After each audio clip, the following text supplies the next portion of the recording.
Hello and welcome to the Smells Like Infinite Sadness podcast. I'm your host, Michael Taylor. For those of you who don't know, I run the website, smellslikeinfinitesadness.com. It's a blog covering the best alternative rock from the 80s and 90s up to present day. I'm a proud middle-aged Gen Xer who is still obsessed with the music of his youth and loves to talk about it. And today I'll be speaking with Mark Reznicek, longtime drummer for the Toadies, the Fort Worth-based alt-rockers who formed in 1989 and minus a 6-year gap in the early 2000s have remained a Texas musical institution ever since.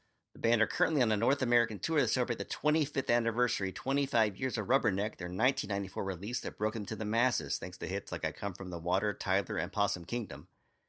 In addition, the group have also just released a new EP entitled Damn You All to Hell, which features 4 previously unreleased tracks, including a cover of David Bowie's Sound and Vision. In today's interview, I asked Reznicek about the highlights of celebrating Rubberneck on the road, his memories of making the album and the DFW music scene of the 90s, the band's new EP, and much more. So check out the interview, and afterwards I'll be playing a track off the new EP. My first question is, when did you guys decide you wanted to do a 25th anniversary tour? What kind of led up to it, and what was that process like, deciding on that? Let's see. Well, we had done one for our 20th anniversary. And then when the 25th came up, somebody suggested it. And we're like, sounds like a good idea. People had been asking, you guys going to do this on the 25th?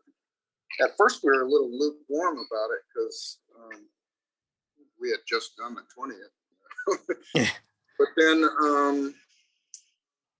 we were kind of we're still working toward recording an album. And we didn't have it ready. So we're like, well, let's do this Rubberneck tour and then continue work on the album. And then the pandemic hit. And so the scheduled tour got pushed back a year. And then that was all ready to go. And then the next wave of the pandemic hit. Yeah. So it got pushed back a third year. So we're actually closer to the 30th anniversary than the 25th now, but it's finally happening. What have been some of the highlights so far of the tour? What have been some of the moments that have stood out to you? The last night in Los Angeles was really fun. I don't know. I've always heard people say that LA audiences aren't very demonstrative, that they kind of seem jaded and act like they've seen it all and done it all. And that was definitely not the case last night. Like, they were really enthusiastic, and it was a fun show. In Denver, that was a sellout. That was a few days ago. But really, all the shows have been just great. Like, I think people are, tired of being cooped up, ready to get out and see live shows, and ready to see this tour that we've had to reschedule twice, so it's been great so far. Yeah, it's like for so long there was nobody could play, and now everybody's playing at the same time. So there's so many shows going on. It's kind of crazy. It is. There's a lot of competition, but we seem to be doing all right. So. Well, great.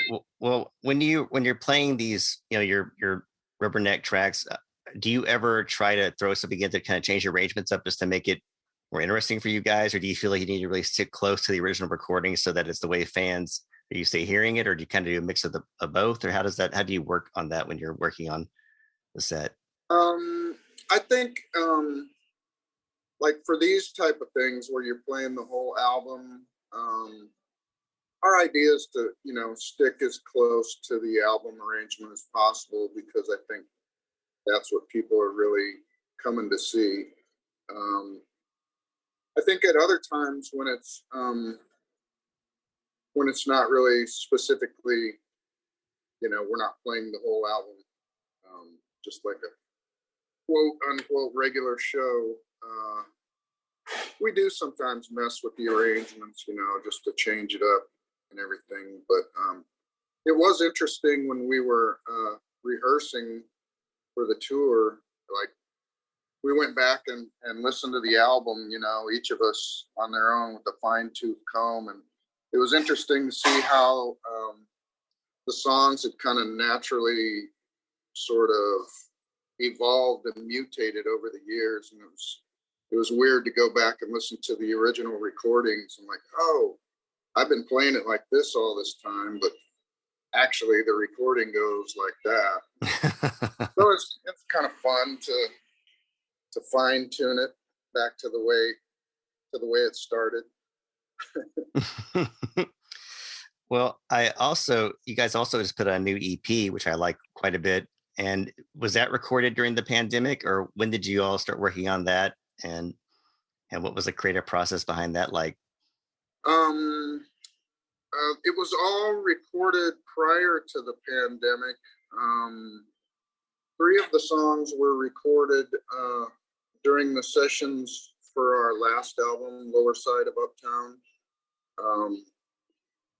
They were just for length, and they didn't quite fit the vibe of the rest of the album. So we thought we'd save them for a future project, like whether it was save them for the next album or whatever. And then, I think the time came, we thought, hey, we've been sitting on these long enough. Let's just put out an EP since we don't have a full-length album ready.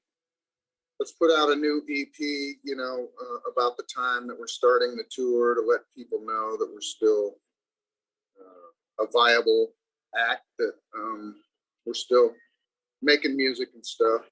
We recorded so many songs for the last album, we always knew probably not everything was going to make it. But as long as you're in the studio and you're cooking with gas, might as well keep the recorder going, And then the David Bowie cover on the EP, during downtime in between recording songs, like we'll just be messing around and, start playing a famous riff or whatever, different classic rock songs or whatever. And that was one we started messing around with, and somebody said, hey, let's play the whole song and roll tape. So that's like a first or second take, and like, that turned out pretty good. Let's keep it. Yeah, I was actually going to ask you about that because I really liked it, the kind of the southern twang element to it, and it was an interesting take. What made you decide on that Bowie track? Were you like looking specifically to do a Bowie song, or was it that one that was always kind of in the back of y'all's mind to try that one out?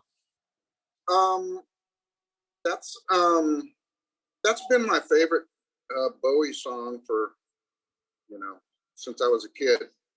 For some reason, it always stood out to me, and so the intro is on drums. So just like messing around, I would always play the drum intro, and then whoever was on the same wavelength would start messing around. We'd, play the first 20 or 30 seconds of the song as much as we knew. And then I don't remember, I think it might have been Donnie said, let's just learn the whole song and play it. All right, cool.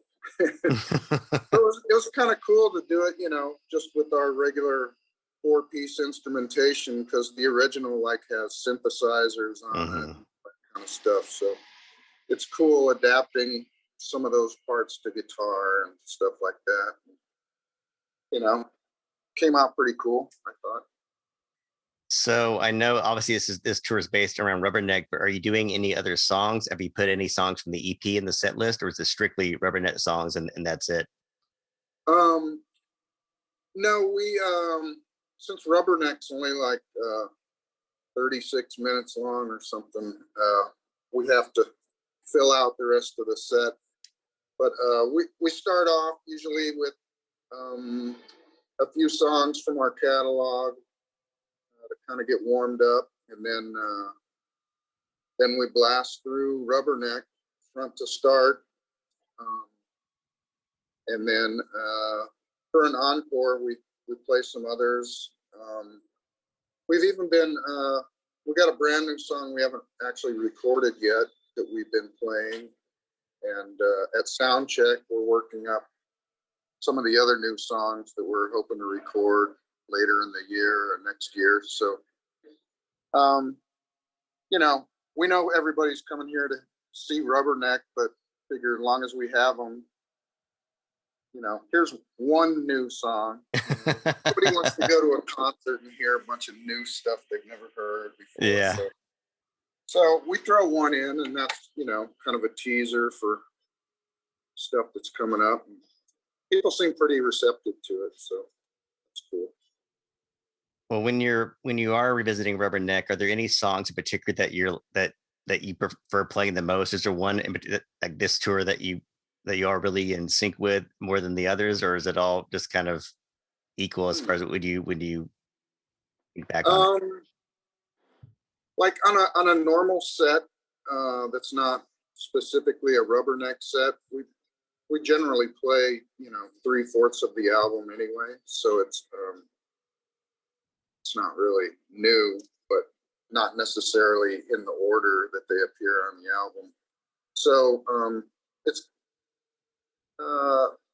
I've always liked playing the song "I Come from the Water." Just I like the groove, and I like how enthusiastic people get when they hear it.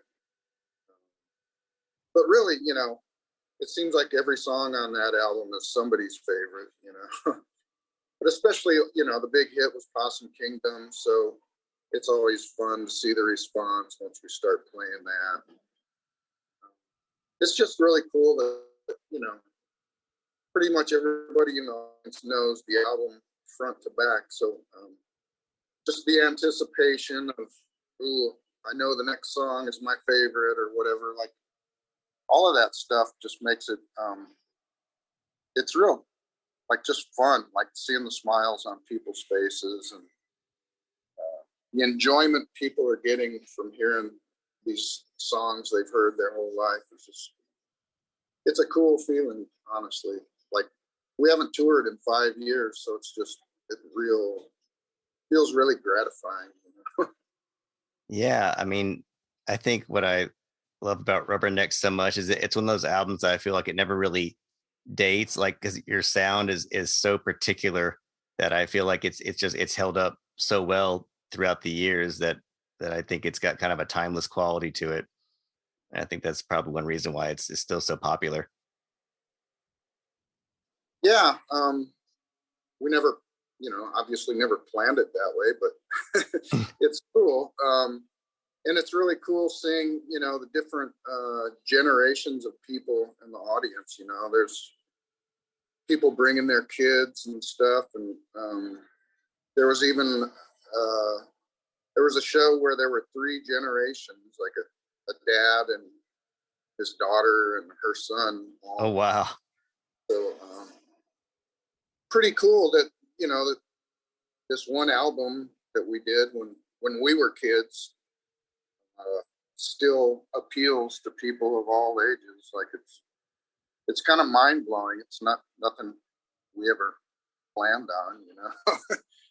Yeah, I think it's really interesting because I mean I'm close to y'all's age. I think. I mean, I grew up, you know, in Fort Worth, and I remember when you all were starting to get big and all that. But I do notice now when I go to shows, like I saw Ministry a few months ago, and seeing like all these young kids there, and then you know it's cool how that era of music is still being felt, and especially today with, you know, so much stuff that's kind of disposable. It's nice that people are still responding to, you know, some good sturdy stuff like that. Yeah, it's interesting how much staying power, you know, all that music from that era still has. Like, who would have thought? I mean, at the time we didn't realize what a like golden era of rock music it was, you know, like, Yeah, on the radio, on MTV, just everywhere, you know. And now I think nowadays, like with the internet, that's pretty much how people discover music, and so it's more like fragmented. Like if you like a certain genre, you can laser focus and just hear that, type of music. And back in the day, it was just whatever was on the radio. So I feel like in some ways you were kind of exposed to a bigger variety when somebody else was choosing what you listened to rather than getting on your computer and like specifically, I like this song, and so the algorithm will pick a bunch of other songs that they think are similar. It's sort of, I mean, that's really helpful to me. Like I discover a lot of music that way, but it was also cool with the kind of human touch of go in a record store and whatever they might be spinning, and you go up and ask the clerk, who is that? Or if you just have your radio on and, a human being, a DJ, spinning actual records, like, I don't know. Things were lost and things have been gained with the passage of time. Yeah. Oh, I know. I try to explain to my daughter what consuming music used to be like. She looks at me like I'm from Mars, or like younger coworkers that I work with who are like think that the stuff I like is like classic rock. It's weird how everyone has a different perspective on it as things kind of. Yeah, it's weird when I hear terms like dad rock, Mm-hmm. Oh, I hate that term. Nirvana and Pixies or whatever. It's like, what? It still seems heavy and radical to me, like dad rock. I know, yeah, that's that term rankles me, but I, I don't it care doesn't for. seem right, but I guess Well, how many more dates do you all have in the tour? We're really only about a week and a half in, so and it's scheduled to go for 7 weeks, so we got a long ways to go. October 31st is the last show of the tour. That should be cool. We got a handful of shows in Texas in November after that those are not part of the Rubberneck tour, just previously scheduled shows. But so we'll be pretty much busy the rest of the year. And I know that you always seem to have like you have like your craft beers, or you have things that kind of tie into everything. Do you guys have any special items that are coming out this year in response to Rubberneck, or anything that you're Let's see. We have a coffee now. We partnered with the coffee maker, and that's called Dark Secret. A dark roast coffee. We don't have a new beer out this time. We're in talks. I don't know if I should be talking about this yet or not, but I'm gonna. We're in talks to partner with this company that makes THC CBD gummies. Oh, cool. Because apparently in Texas now, THC plus CBD gummies are legal. Yeah, it's a very weird thing, but it is true. Yeah, I think as long as the volume of CBD is higher than the amount of THC, then it's legal or something. And this was news to me until these people approached us about like, oh, well, that's pretty cool. That's a step in the right direction. Yeah, because they had tried to outlaw it for a while. I mean, I know that they had, but then they took it to a higher court, and they're like, nope, you can do it. So yeah, hopefully that's like the Trojan horse that kind of gets. I've been convinced that Texas would be the 49th or 50th state to legalize, but we'll see. Yeah, we will see. We do have some iBurn rolling papers that are new for this tour as a merch item. Brand out all kinds of knickknacks and paddywhacks. How do y'all come up with those ideas? Like, is it something that you're approached with, or something that you approach a vendor with? How do you decide on what you're going to use promotional items wise? Usually like one of us in the band or our manager might have an idea. Hey, what about this? And we'll all like discuss it and say, yeah, that'd be cool, or I don't know about that. I think the idea is, I mean, of course we're going to have t-shirts and vinyl and all that stuff, but it's always cool to have other items, I think at the merch booth, just for variety's sake. And sometimes people can't afford or don't want to spend the money on a t-shirt or a record, so here's some papers that are a few dollars, or a koozie or whatever. The more variety, the more chance people have of taking a piece of the Toadies home with them. Well, I think it's really cool, in this kind of era where physical media, isn't as prevalent as it used to be, that you guys get to give some tangible stuff that people can't take home with them, to kind of help them remember the concert experience. And yeah, I mean, I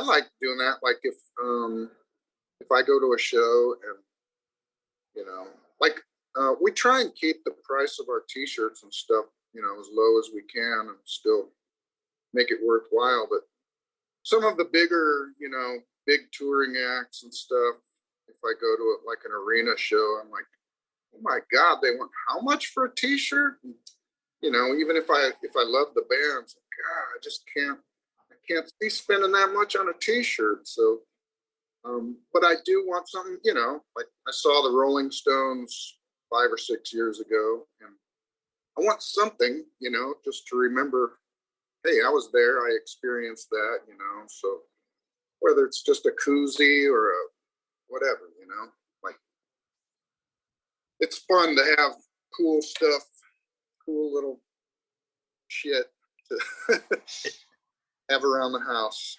well, it's cool you do that. Yeah, because last night I went and saw Roxy Music, and t-shirts were like $50 a shirt practically, or $40 a shirt. I'm like, I don't want it that bad, So it's cool that you keep that in mind, because a lot of, like you say, a lot of it's a lot of price gouging going on with stuff like that.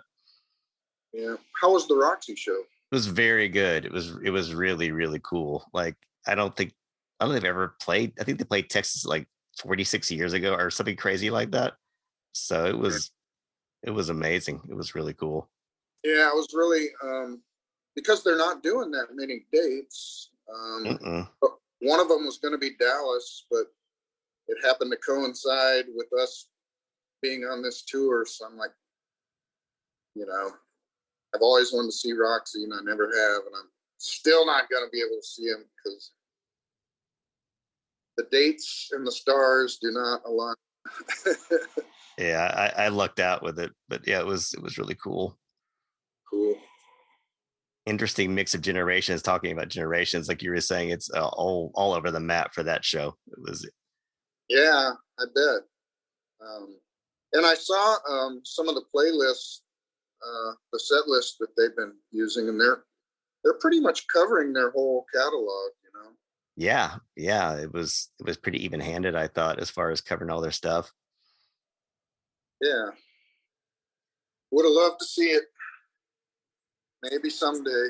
Yeah, hopefully they'll come back out when they're 80. We'll see. They're getting up there, but they were still doing it. Well, so when this tour wraps up, are you guys going to go into the studio and make a new full length, or are you doing any like special reissues for Rubberneck this time around, or? Yeah, there is like a red vinyl 25th anniversary Rubberneck. And yeah, we're planning to record a new album. It'll probably be early 2023 before we get in the studio. We're pretty much booked up the rest of this year, but we got quite a few songs, ready to go. I think we're going to probably get together a couple more times, work up even more material. It's always better to have more than you need for an album. Mm-hmm.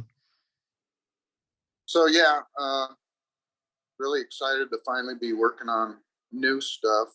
And we also have like some other things we're planning to reissue.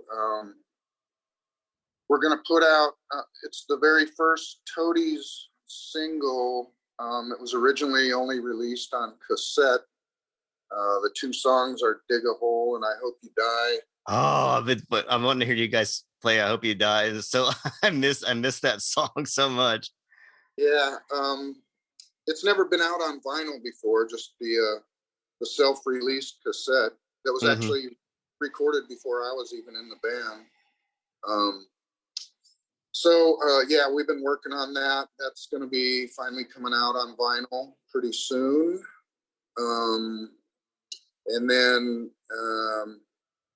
we've been working to try and reissue Hell Below Stars Above on vinyl, which that's never vinyl. It's the only one of our albums that never had a vinyl issue. It's still owned by Interscope, so there's been a lot of hoops to jump through to try and make that happen, but I think we have everything lined up so that that should be happening sometime in the near future. Very cool. Any chance I Hope You Die will be in a set list anytime soon? I know that y'all stopped playing that for a long time. So. Yeah, I imagine once we actually have the physical release ready, we'll probably, throw one or both of those songs back in the set list every now and then. That would be awesome. Blast from the past. That release, the original cassette, that was what got me into the Toadies. I started basically stalking them until they hired me to be their drummer.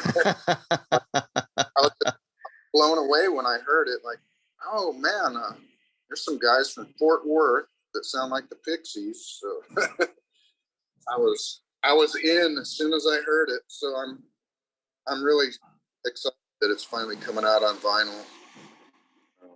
Green vinyl. Very cool. Well, I think that's what's so great about you guys. I mean, it's growing up in Fort Worth is just seeing the Toadies go from like playing club axes and Mad Hatters and all that to to becoming, what you guys became. It was pretty cool to see y'all take off like that. So yeah, it was fun to be a part of. Like it seemed like a whirlwind ride, Like I just remember how excited we were the first time we sold out Mad Hatters. It's like, oh my God, we packed this whole room. 200 people or something like that. But man, I mean, the atmosphere was electric in there, just and it was exciting, and just kind of one thing led to another, and yeah, it's crazy to think that here it is, almost 30 years later. Half my life I've been in the Toadies. It is crazy. It's just how music is weird because it always makes you remember when you first heard it. So it's a lot of good memories from that scene. I think it was just a really, really fun. It was cool that kind of helped to compete with the grunge and all that there was a Texas scene. I think it was a really cool part of music back then. Yeah, it's kind of weird that I always thought, after the Seattle scene blew up, I thought for sure DFW, Denton scene, there were just so many good bands and like such a eclectic sort of variety of types of music that bands played in the area. I thought any day now the Deep Ellum scene is going to blow up and be the next Seattle, and it's never really happened. All the record companies moved on from rock and roll to like electronica and boy bands and all that kind of stuff. Too bad, but still a lot of those bands from then are still playing, like Baboon and stuff like Oh that. yeah, those guys are great. So yeah, it was a golden era.